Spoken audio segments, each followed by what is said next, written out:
Salut à vous tous qui êtes branchés sur les réseaux d'actualité de l'agence Angola Presse Angop.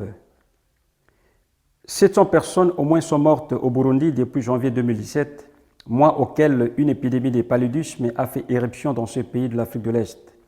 1,8 million cas de malaria ont été notifiés à travers le pays depuis le début de l'année, précise l'agence France Presse, citant le ministère burundais de la Santé. L'épidémie de paludisme a été confirmée le 13 mars dernier par la ministre de la Santé, Josiane Nijimbere, sur base d'un rapport de l'Organisation mondiale de la santé. Selon l'OMS, du 1er janvier au 10 mars dernier, 1,8 million cas de paludisme ont été notifiés, ce qui révèle une augmentation de 17% des cas par rapport à la même période de l'année précédente, soit 2016. À Pretoria, le gouvernement d'Afrique du Sud et celui du Nigeria ont mis en place, le 13 mars dernier, une plateforme d'entente visant à éviter la reprise d'attaques xénophobes à l'égard des immigrés, notamment des Nigérians, dans les quartiers de Pretoria et de Johannesburg.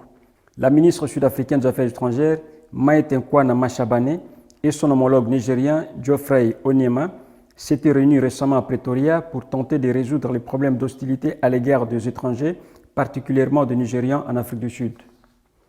À cette occasion, la chef de la diplomatie sud-africaine a souligné que la réunion de Pretoria était une alerte qui permettrait aux deux parties de rester mutuellement au courant des problèmes et d'éviter toutes sortes de violences. Les Nations Unies accusent la force aérienne syrienne de crimes de guerre pour avoir bombardé fin 2016 une source d'eau à Damas, a annoncé l'agence France Presse. C'est ce qu'a affirmé le 14 mars dernier la commission d'investigation de l'ONU pour la Syrie. La commission a démenti que la source d'eau ait été contaminée par l'opposition syrienne. Enfin, en Colombie, le Sénat a approuvé le 13 mars dernier la réforme constitutionnelle qui met en place un système intégral de vérité, justice et réparation. Ce système est le résultat des accords de paix signés en novembre 2016 par le gouvernement de Bogota et la guérilla des forces révolutionnaires de Colombie, FARC.